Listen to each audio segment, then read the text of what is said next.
You spent months keeping 10 accounts apart, each on its own proxy, its own profile, its own inbox, its own recovery, all of it walled off with care. Then you bring in a helper, or a partner steps in to cover a week, and inside a few days, the whole fleet is quietly linked again. Nobody did anything reckless. They just logged in the fast way, the obvious way, the way you yourself work before you learn better. The moment you hand accounts to a second person is the moment your isolation gets tested for real, and today is that handoff. How to let someone else run your accounts without their shortcuts erasing every wall you built. I run proxy and cloud phone farms and manage large fleets, and I rarely do all of it alone. The single most common way a careful setup falls apart is not the platform getting smarter overnight. It is the second pair of hands touching the accounts without the discipline the first pair spent months building. The person is not careless, they are just optimizing for convenience the way anyone does, and convenience is exactly the thing your isolation was paying to avoid. Convenience is what does the linking. Think about what a new helper actually does. They open all the accounts in their own browser, on their own home connection, from one dashboard, because that is plainly the easiest way to get through the work. Every shortcut that felt smart to you in your first month, before you understood how accounts link, they take fresh on day one. The linking is not sabotage, it is the default, and the default is a single person doing everything from one place. Their network is the first leak. The accounts were built to browse from their assigned exits, each identity on its own IP in its own place. When your helper logs in from their home connection, or worse, a shared office network everyone there also uses, every account they touch now reports that one new address. You isolated the fleet by network, deliberately, and a single afternoon of logins from one living room collapses it back to one location. The proxy you assign means nothing if the person using the account does not read through it. Their device is the second leak. Say they somehow root correctly. If they still run every profile in one ordinary browser on one laptop, the machine underneath reports the same fingerprint across all of them, the same screen, the same fonts, the same everything you read about earlier on this channel. Isolation lives in the profile and the network together, as a pair. The person who was handed only the passwords got neither of those, so the accounts inherit that one laptop as a shared body, no matter how clean the credentials looked. The password is the wrong unit to hand over. Here is the mistake underneath all of it. When people picture a handoff, they picture sending the login, but a login on its own, with no profile and no proxy behind it, is an open invitation to relink. Handing someone a password and letting them supply their own browser and their own connection is handing over half an identity and letting them fill the other half with themselves. The account then wears their machine and their network, which is the opposite of what you spent months arranging. Hand over the identity, not the credential. The unit of a clean handoff is the whole identity as a sealed package, not a username in a spreadsheet. That package is the browser profile with its own fingerprint, the proxy assigned to it, the saved cookies and session, the way its too far is handled, and the rule that all of those get used together and never apart. You are not giving someone a key, you are giving them a room, walls and address included, and asking them to work inside it without knocking a hole in the wall for their own convenience. The team seat exists for exactly this pumping. The reason serious antidetect browsers sell team tiers is this precise problem. You share a profile to a teammate's seat, and it opens on their machine still carrying its own fingerprint and its own assigned exit, not their laptops and not their home IP. They log in, they do the work, and the account still browses from the identity you built rather than from them. That is the whole thing you are paying the team tier for. So the person changes, but the machine and the address the account sees do not. Cloud profiles beat shipping a laptop. The cleanest version keeps the profile in the cloud and lets the teammate drive it remotely. So nothing about their real computer ever touches the session. They see the screen and they do the clicks, but the fingerprint and the exit stay pinned to the identity the entire time. Their keyboard moves the account, their computer never becomes part of it. It is the difference between letting someone drive your car and letting them replace the engine while they borrow it. The too far handoff is its own trap. Now the awkward part.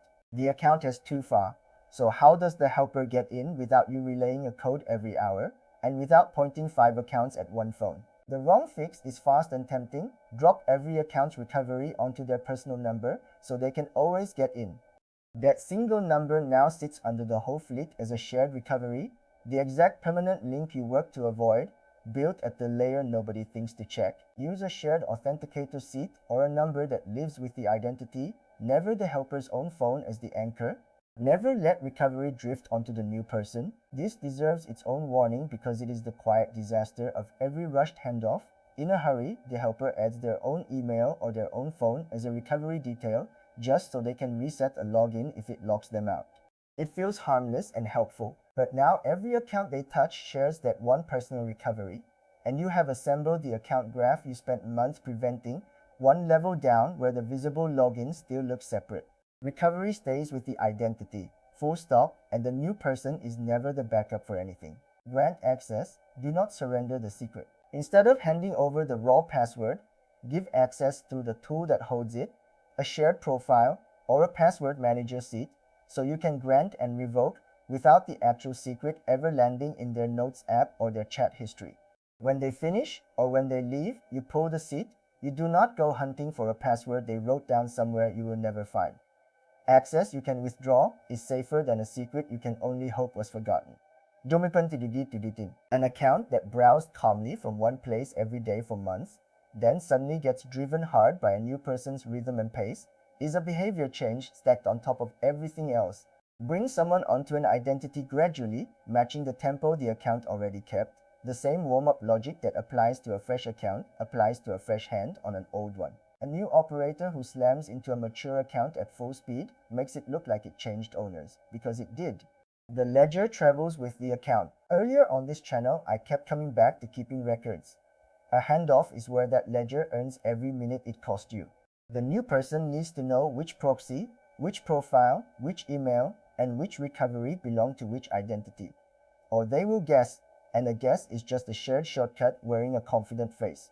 The handoff is a transfer of the ledger, not only of the logins, and an identity handed over without its record is an identity about to be relinked by someone doing their best in the dark. One clear owner at a time. The messiest fleets are the ones where two people both casually open the same account from two places, so it is seen in two cities on the same afternoon. Even with perfect tooling, decide who owns an identity at a given time and let only that person drive it.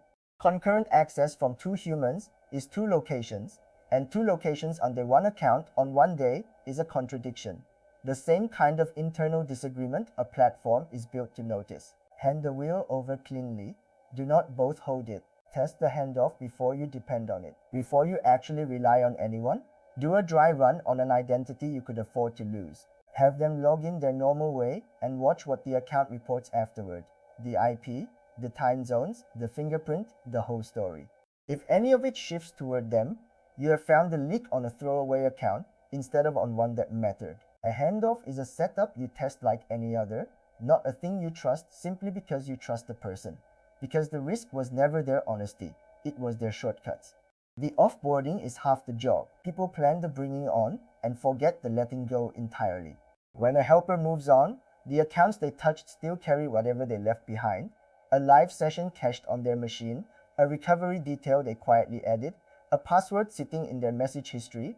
A clean exit is onboarding run backwards, rotate what they held, pull the access you granted, and check the recovery chain on every identity they worked. The walls only stay up if you rebuild the one gate you opened for them. What a clean handoff actually looks like. Put it together, and the shape is calm rather than clever. Identities handed over as sealed packages, profile and proxy and recovery kept together, through team seats that keep the fingerprint and the exit pinned to the identity instead of the person. One clear owner at a time, a ledger that travels with each account, a dry run before anything real depends on it, and a clean rotation when the arrangement ends. None of it is a product you buy in one click. It is a handful of habits that let a second person help without becoming the thread that ties your whole fleet together. The honest limit holds here as it does on every layer. A clean handoff does not make an account safe. It stops the handoff itself from being the reason the fleet links, and that is a real and specific win worth having. It removes one failure, the second person's shortcuts, from a risk score that still weighs the network, the behavior, and the fingerprint underneath everything. Anyone promising that the right tool makes shared accounts untouchable is selling you a story, not describing how detection actually works. I bring people onto my own fleets exactly this way. Identities passed as sealed packages with a ledger that hands over alongside every login, so nobody's convenience quietly undoes months of careful separation. The full guides and tested pics are at multi-account ops. Frankum, including the handoff checklist I actually use, the way I wire team seats so the machine changes but the account does not, and honest write-ups of the tools I pair with this, no affiliate guesswork. If you are about to let someone else touch accounts you spent months keeping apart, this is the layer to get right before you send the first login. Subscribe for more honest, tested multi-account ops. Next time, auditing your own fleet the way a platform would, reading the login history and device list an account already shows you, and catching the link you missed before it does.